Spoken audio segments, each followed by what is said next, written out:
Dios me había dado esta palabra porque ya hace mucho tiempo atrás yo justamente estaba conversando con mi madre y ella me estaba contando, nosotros somos 6, somos 5 mujeres y un solo hermano, así que ganamos las mujeres. Y me estaba comentando ella, yo soy la tercera, la hija tercera, y me estaba diciendo mi madre de que antes que yo naciese, vino uno antes que yo, y por lo cual ella había perdido, ella no sabía el por qué. Después de un poquito, vine yo. Bueno, el Señor me había dado esta palabra y me dijo, antes que te conoces, o sea que antes que me habían engendrado ya, Él ya sabía, Él ya tenía planes. Me hacía una y otra vez la pregunta, pero ¿por qué no vino? Porque iba a ser un varón. ¿Por qué no vino el varón? ¿Por qué vine yo? Pregúntenle al Señor, ¿por qué? Bueno, entonces yo le voy a contar mi testimonio de todo lo que yo había pasado. Yo tengo 23 años, tengo una niña de 6 años, yo soy madre soltera, vengo de una historia bastante complicada. Bueno, resulta ser que a la edad de somos 5 mujeres y un solo hermano, la condición económica en mi país era muy terrible, sí, lo sigue siendo hasta el día de hoy. Y mi madre, que pasábamos mayor tiempo con ella, porque mi padre era un hombre que se dedicaba a trabajar mucho, era una persona de que trabajaba tanto que había veces que no tenía tiempo para nosotros, por el tema que tenía que traer el pan de cada día a la casa. Y a un motivo ellos deciden que mi madre iba a venir aquí, creo que fue en el 2007 o 2008 aproximadamente. Mi madre decide que iba a venir aquí. Nosotros éramos 6, éramos así. Yo tenía 11 años, mi hermana Larisa, que hace su mano, Larisa. Mi hermana Larisa tenía 5 meses cuando mi madre decidió venir aquí, imagínense, pequeñita. Y nosotros nos quedamos todos muy pequeños, yo tenía 11 años. Ya a esa edad ya prácticamente todo se me vino abajo porque ya no estaba mi madre, la cosa ya no era más igual, era diferente, la cosa era muy distinta.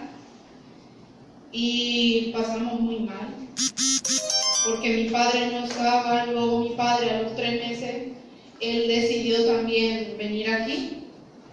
Entonces quedamos a cargo de mi abuela. Mi abuela, junto con mi padre, decidieron mudarnos de casa un poquito más hacia la altura, porque en el lugar donde estábamos era una cueva de drogadictos prácticamente. Entonces nos mudamos con mi abuela, de ahí empezó todo el cantón. Yo era muy rebelde, era demasiado rebelde.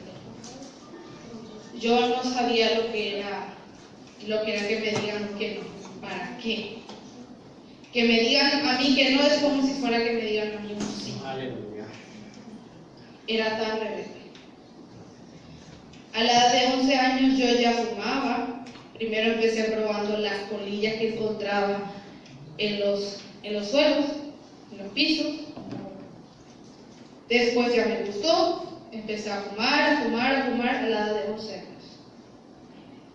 Ya a la edad de 12 años a mí ya no me importaba nada, a mí no me importaba el estudio, a mí no me importaba nada. Ya mi abuela también era una persona que nos maltrató mucho. Sufrimos mucho maltrato por ella también, porque en algunos casos también había favoritismo, no porque mi prima, no porque las otras primas. Entonces prácticamente nosotros que somos un poquito más muchos entre la familia, nos iba apartando, nos iba encostando a un lado y el maltrato era, vamos, a veces de tanto era el maltrato que me dejaba 3 días sin comer, me escondía la comida, se llevaba a mis hermanas, las menores, para casa de una tía. Yo tenía que robar mi propia comida y yo vagaba por la calle como si fuera nada a la edad de 12 años. Luego yo me voy envolviendo cada vez más en lo que es la calle, las cosas de la calle. Ya mi estudio ya no me importaba nada. Ya no me importaba nada. Hasta que yo también decido también entrar en tener un estilo de moda, que es el punker, es el punk, más o menos con metalero. Entonces yo decido encerrarme en eso, refugiarme en eso. Quizás no muchos tendrán conocimiento de eso, pero el punker significa rebeldía. Significa el decir no a las autoridades, sobrepasarse. Mi vida era extremadamente, me gustaba ir mucho a los conciertos, yo me escapaba, yo me trepaba a los portones, yo era tremenda. Todo el tiempo mi padre, mi abuela llamándole a mi padre que tu hija hizo eso. Bueno, a veces era un poquito exagerado, pero sí, había cosas así. Bueno, entonces constantemente decía, no, que tu hija hizo esto, que tu hija hizo aquello. Mi padre me llamaba y me regañaba una y otra vez. Mi abuela era, como es lo muy a la antigua, es una persona muy recta y no sabía tampoco lidiar con adolescentes, que eso también es el tema de hoy, el saber lidiar con adolescentes. Entonces, ¿qué es lo que ella hacía? Me impulsaba a mí cada día más a que yo me metiera más y más hondo en el asunto. Tanto fue así que yo le conocí al padre de mi hija a los 13 años, que por cierto es una familia que se dedica a la venta de droga. Y ya con mi madre iba bien la cosa, con mi familia nada, mis hermanos cada uno por su lado. Ya a la edad de 16 años aproximadamente yo decido acompañarme, lo que se llama uno juntarse, acompañarse. Entonces desde ahí empezó otra etapa de mi vida. ¿Por qué otra etapa de mi vida? ¿Me pueden decir cómo a los 16 años? ¿Qué se te puede ocurrir? Sí, es impresionante cómo trabaja Satanás. Gloria a Dios. Cuando tenía 16 años, yo decido vivir con él. Me topo con la sorpresa que él mismo se libraba crack, por eso tengo conocimiento de crack, tengo conocimiento de la marihuana, de los porros, todo tengo conocimiento de eso. Nos dedicamos a la venta. Sí, sacábamos mucho dinero, era impresionante, obvio, uno no dormía, era como, bueno, en mi país lo dicen como un moño, que sería así como un pedacito de pan, que sería como 15 euros cada uno. Imagínate, cada pedacito 15 euros. Al terminar esa madrugada, amaneciendo al día siguiente, tú te tienes en el bolsillo muchísimo dinero. Pero estás expuesta a muchísimas cosas. Y en esos tiempos he visto muchísimas cosas. Yo veía niños drogándose. Niños a la edad de 8 o 9 años drogándose. Yo veía padres, yo veía madres abandonando a sus hijos, ancianas. Cosa que no me lo creía, pero si miraba bien, era una anciana. La anciana que se drogaba. Y todo el tiempo, incluso mi suegro también en una de las ocasiones no gastándola, porque también una persona, también vendedora, de a poco va siendo adicta, de a poco va siendo consumidora. Entonces, mi suegro, no conformándose con lo que ya teníamos, con lo de la venta, entonces mi suegro decide ir a robar joyas en una joyería. Se fue, se tiró, trajo joyas, trajo oro blanco, todo lo habido y por haber joyas. Él se fue, se trajo para la casa, mira aquí, te tiró la bandeja así, y tú miras, y no había ninguno que costaba menos de 800 euros. Carísimas, yo no sé ni de dónde había robado. Él vino y lo dejó así y se echó para correr, se echó a correr, como que limpiándose las manos, y se fue, porque la habían pillado. Entonces dejó y se fue, se mandó, se tiró como 15 días, quién sabe dónde. Entonces dejó toda la joya. Luego en una madrugada, yo no la había tocado, la había guardado, porque yo sospechaba el motivo, el por qué había dejado y por qué había huido. Me imagino que iban a huir también. Entonces él había dejado allí y se fue como 15 días, él no regresó más. En una madrugada vinieron, y como en la cuadra donde estábamos, estaba la tía del padre de mi hija, la otra tía, y nosotros vivíamos en la tercera casa. Y era toda una hilera así, era toda una fila. Y resulta ser que ese hombre a quien lo habían robado, al dueño de la joyería, había contratado unos matones. Y mi suegro es idéntico al padre de mi hija, es igualito. Entonces, ¿qué hicieron? Vinieron en esa madrugada con silenciadores, hermanos.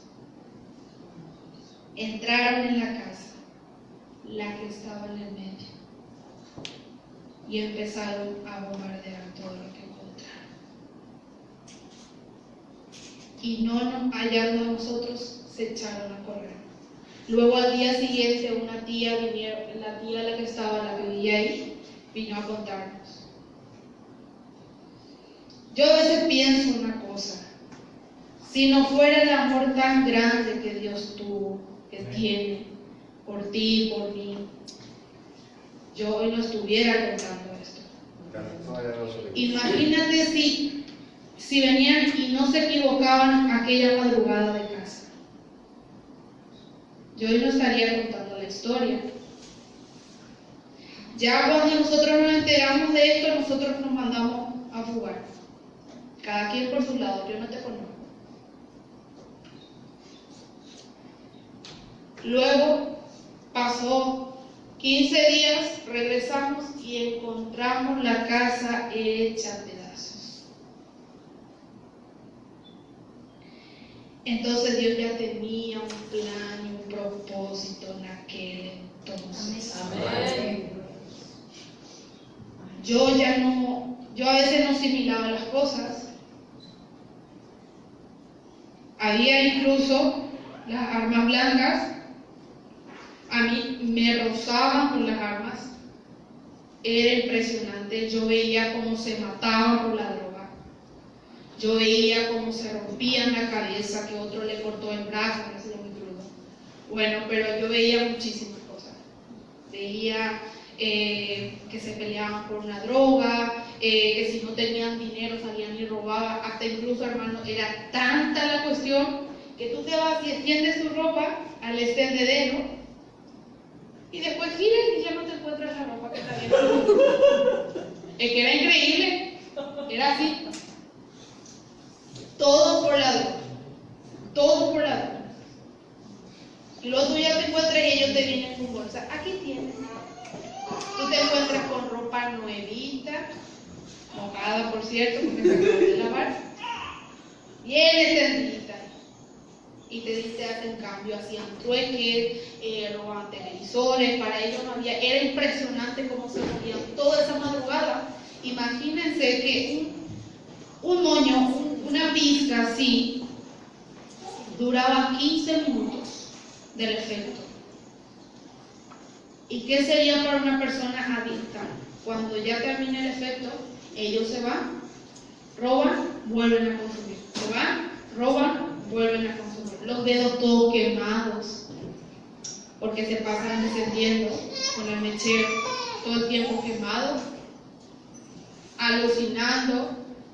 Tú le ves a una calavera andante, porque son esqueletos, son puros huesos, no comían, se robaban unos a otros, se mataban unos a otros. Era impresionante las cosas que yo veía. Y a veces hasta llegó al punto de que no tenían dinero y querían entrar en la casa, y de todo eso Dios me guardó. Aún yo siendo con él infiel, más él siendo conmigo fiel. Amén. Entonces, la cosa era muy dura hasta que un día también casi fui a la cárcel, todos fueron a la cárcel menos yo. Y era de momento, era la cosa que el Señor hizo. ¿Por qué? Para que hoy estuviera aquí y pudiera contar lo que está aconteciendo en las calles, lo que está aconteciendo diariamente, lo que está aconteciendo día a día. Quizás tú puedes estar encerrado en tu casa ahí, bien acomodito, bien acomodado ahí, pero tú no sabes la necesidad que hay en las calles. Las personas, gente que son discriminados, nadie quiere saber nada. ¿Por qué? Porque son adictos. Ay, que tenemos ay, por fuera. No, esa persona necesita. Y desde el momento cuando yo veía todas estas cosas, yo estaba cegada, yo bailaba, yo libraba, yo vendía. Y cada vez ahora que estoy sirviendo, yo no puedo ver a esos niños, porque yo a veces me imagino a esos niños. Los niños que yo veía drogándose, con cola de zapatero, con el pegamento. Era terrible la cosa. En una de esas, mi suegra me dijo que iba a vender a un parque que estaba cerca. Entonces a mí me tocó llevarle al niño, que ese era mi cuñado, el menor. Entonces me dijo que si le hiciera el favor de llevar al niño al cole. Bueno, ya se iba a quedar ahí en el parque con una amiga vendiendo, mientras que yo le cogí al niño y le llevé al cole. El niño de casualidad no quiso entrar de mí al colegio. Yo me tuve que armar ahí un lío con la maestra y se hizo pasar porque estaba enfermo para no entrar. Era un artista, la verdad. Entonces no entró aquel niño, nos regresamos a la casa.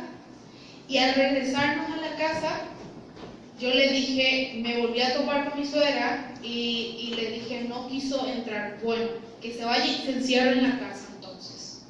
Enfadada mi suegra, y yo le dije, bueno, iré a dejarle al niño y vendré para seguir el negocio. Al regresar empiezo a sentir un dolor fuerte en la cabeza. Fuerte. Y caí como, me tumbé ahí en el sofá y le dije a mi cuñado, corre por agua porque no estoy bien. Y cuando yo me tumbé ahí, cuando él fue corriendo para ir a coger agua, se subió de casualidad para ver toda la muralla y vio que ya estaban allanando toda. Le agarraron ese día a mi suegra, le agarraron a los que estaban con ellos, le agarraron a todos los que estaban ahí. ¿Qué pasó? Dios una vez más me libró. Yo me iba a estar pudriendo ahí porque el narcotráfico en mi país, eso sí es terrible. Eso es más que matar a una persona. Entonces, yo me iba a estar pudriendo ahí. Y ellos fueron. Entonces, yo sabía que no iban a allanar la casa. Yo le cogí al niño, me cargué una mochila y me eché a correr. Me mandé a mudar con el niño. Yo me hice cargo de ese niño todo ese tiempo hasta que iba junto a su madre en la cárcel. También conocía gente en la cárcel, en visitas así, gente con historial terrible, gente que estaba por asesinato, gente que mató a su niño, gente que mató a su esposo, a su hijo, con esa clase de gente. Pero era impresionante lo que el Señor hizo. Y yo iba ahí, yo saludaba, había lesbianas, era digámosle como Sodoma y Gomorra. Las cárceles está aquí, y a veces, hermano, la palabra no llega tampoco ahí. La palabra a veces no llega en esos sitios, hermano. ¿Por qué? Porque muchas veces le discriminamos, no porque es un asesino, no porque es un adúltero, no porque es un drogadicto, no porque es un homosexual, no porque es una lesbiana. Y por eso tú crees que no va a llegar la palabra a esas personas. Y he visto tantas cosas allí, tanta necesidad. Gloria a Dios. Ellos tenían una iglesia pequeñita, pero estaban los recursos. Lo que pasa es que había gente que trabajase, gente que esté dispuesta a decir, sí, voy a ir porque esa gente necesita. No solamente de lo económico, sino que de lo espiritual. Amén. Porque ¿cómo te puedes enfrentar día a día con tu vida, siendo que le mataste a tu marido, le mataste a tu hijo, le mataste a tu sobrino? Día a día esa gente está turbada todo el tiempo. ¿Por qué? Por sus errores, por las cosas que había cometido. Entonces, pasó toda mi vida así. El padre de mi hija vino a caer en una depresión también. Él vino también a drogarse. Él estaba fatal. Todo lo que teníamos lo perdimos. Así como vino dinero fácil, así también se fue. Se fue todo. Todo lo que teníamos, se fue todo. Se lo llevó todo.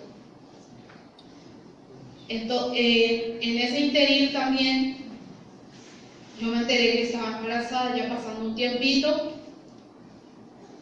Yo sabía que la situación estaba crítica, no en lo económico, sino que era consciente de que teniendo una persona, el padre de mi hijo, una persona adicta conmigo, mi vida no iba a ser fácil. Ya no iba a poder tener el control y el dominio como antes.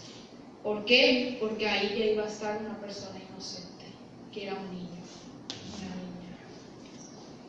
Entonces, ¿qué pasa? Él vino a caer tanto en la droga, hasta a veces era insoportable. A veces yo, la verdad digo, a veces que tenía ganas de matarlo, y lo mismo él a mí. Hasta varias veces me quiso matar, y varias veces lo quise matar yo a él. Tanto era la cuestión que yo ya no sabía qué iba a hacer. Me llamaban y me decían que él estaba en tal parte y que le pusieron el arma y me martilló. Y yo, vamos. A este le matan aquí, no solamente por él, mira lo que era el enemigo. A este le matan aquí y me echarán la culpa a mí. Entonces, ¿qué? Yo me iba enfriando cada día más, yo me iba endureciendo cada día más. Todo lo que me había cargado. Todo ese tiempo lo que yo me había cargado. Hasta llegó al punto de que yo ya no aguantaba más. Dije, bueno, tenía 6 meses de embarazo y yo, bueno, está bien. Empecé a maquinar aquí, en mi cabeza, dije, bueno, a esta persona yo lo elegí. Era increíble el pensamiento que yo tenía. Hermano, yo ya no soy más bien. Ya les digo, no me tengan miedo. Entonces yo en ese interín yo lo quería matar a él. Y yo ya empecé a planear. Dije, esta noche él va a venir drogado. La persona que viene drogado no siente nada. Le vas a pinchar 1 o 2 veces y no va a sentir. Dije, este va a venir drogado y ahí va a ser el momento. Lo mato, cierro la puerta del alquiler y me mando a jugar, porque nadie sabe que él vivía ahí conmigo. Imagínate que el enemigo dándome todo y yo imaginando toda una noche sentado pensando cómo va a morir más rápido. O ahorcándole, o acuchillándole. Una y otra vez, sí, mátale ya, mátale ya, mátale ya. Ya no tiene por qué vivir. Es necesario que lo mate. Entonces, en aquel entonces yo decidí matarlo porque ya no aguantaba más. Y cuando iba, yo tenía al lado de la mesita, tenía un cuchillo, un machete bien grande, y yo dije, a este lo mato. O él me mata a mí, o yo lo mato a él. O era una de las dos cosas. Entonces, yo cuando iba a agarrar el cuchillo, él estaba como a 2 pasos de mí, tiradote, drogado. Yo iba a coger aquel cuchillo, y cuando iba a coger aquel cuchillo, de pronto viene una voz. Ay, santo. Y me dice, no lo hagas. Y yo me quedo así. Es impresionante que hasta la persona que está mal en el camino de Dios, cuando el Señor habla, es impresionante. Gloria a Jesús. Nadie puede detenerle. Amén. Gloria a Dios. Entonces, esa palabra vino y yo me detuve. Y me tiré al suelo y me pasé toda la madrugada llorando. Él se levantó como si nada, abrió su fue. Y le dije, Señor. Y en ese momento yo me acordé de todo lo que yo había hecho. Como que de repente me remonté toda mi vida cuando era rebelde, lo que yo hacía, cuando yo me escapaba, en lo que yo intentaba hacer, cuando yo fumaba. Todo ese tiempo me pesaba en la cabeza. Luego llegó un momento que yo le dije al Señor, porque mi madre nos llevaba a nosotros de pequeños en la iglesia, pero éramos niños. Yo no me tomaba las cosas en serio. Y después yo le dije al Señor, bueno, si mi madre a mí me llevaba en la iglesia de pequeña, entonces debió haber quedado algo. Y yo me fui, me arrodillé cuando nadie no estaba, me encerré y le dije, Señor, le dije, necesito que tú me abras una puerta. Si tú no me abres una puerta, yo ya lo mato, ya no voy a dudar. O si no me mato yo, ya se acabó.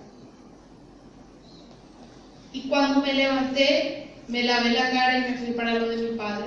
Cuando yo entré, mi padre estaba sentado ahí tomando tereré y yo me senté. Yo era de esa persona que yo me reservaba mucho. Yo, las cosas, es que en el mundo de la calle es así, hermano. Es un cobarde aquel que le delata a aquel que hizo algo, es un cobarde. ¿Por qué? Porque él está delatando. Es poco hombre o muy poca mujer.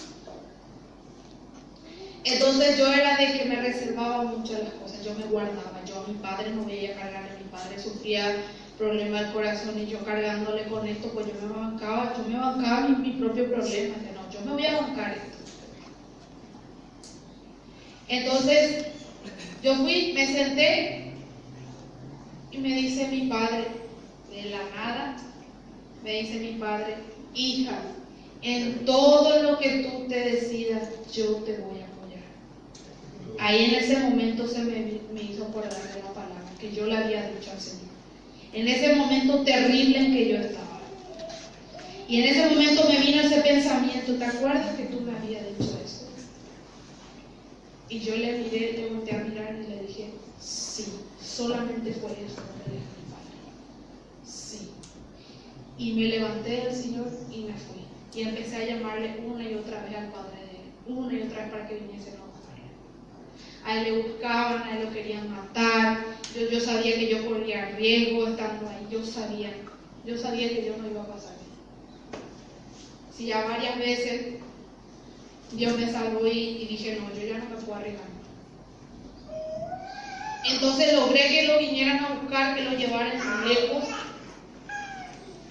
y yo me aparté. Le tuve a mi hija y caí en una depresión terrible. ¿Por qué? Porque en aquel entonces también mi padre se había apartado del camino al Señor y mi familia estaba por su lado. Nadie, no había ninguno que estuviera fiel. Entonces, ¿qué fue lo que pasó? Yo caí en una depresión terrible durante 4 meses, hermanos. Yo no salí de la casa. Yo estaba cerrada, yo estaba candadeada la puerta, el portón estaba candadeado, mi padre no me dejaba salir ni a la puerta de la esquina, mandaba a traer en realidad no era ni mi amiga, mandaba a traer para que yo tuviese compañía, para que yo no me sintiese sola, para que a mí no me agarrase depresión, cuando yo ya con una depresión terrible ya me cargaba. Yo maquinaba todo el tiempo aquí en mi cabeza cómo matarme, cómo matar a mi hija, cuál es el modo más rápido. Todo el tiempo era eso. Y yo no podía estar sola porque yo a veces o hablaba con alguien, había un silencio. Pero si yo empezaba a callarme, yo entraba en la cocina y oía voces, me mareaba, yo no entendía lo que pasaba, hay cosas que yo no recuerdo hasta el día de hoy. Yo no recuerdo cómo le estuve a mi hija, yo no recuerdo los momentos, yo no recuerdo cuando ella fue creciendo. De algo, hermano, les puedo contar. De que Dios, su misericordia es demasiado grande. Yo no recuerdo de ella, eso es lo que el enemigo prácticamente me sacó. Yo no recuerdo su niñez. Yo no recuerdo tener a mi hija más que yo sabía que yo tenía que tener y se acabó ahí. Mi padre decía, no, que nos haga, que nos haga. Yo durante 4 meses estuve dentro de la cárcel. Es como si fuera una cárcel. Encerrada ahí en mi mundo, maquinando todo el tiempo, me atacaban todo el tiempo. A vista de mis hermanos, yo era otra persona, pero yo me cargaba con una depresión terrible por dentro. Yo me cargaba por dentro algo muy fuerte. Y yo por las noches me hablaba y me decía, ya es tiempo, ya es hora, tú no sirves. Tú no tienes por qué vivir, tu hija no tiene por qué vivir. Imagínate lo que me decía, tu hija no tiene por qué sufrir. Y yo le decía, yo lloraba y lloraba y lloraba. A mí no me salían palabras, yo lloraba una y otra vez. Toda la noche yo lloraba. Yo lloraba todo el día, era peor que la llorona. Lloraba todo el santo día. Para mí no había días, yo lo único que deseaba era dormir y no despertarme nunca más. Hasta incluso ya pensaba, yo ya me iba a hacer hasta incluso algo para despedirme de mi padre. Así pasé durante 4 meses,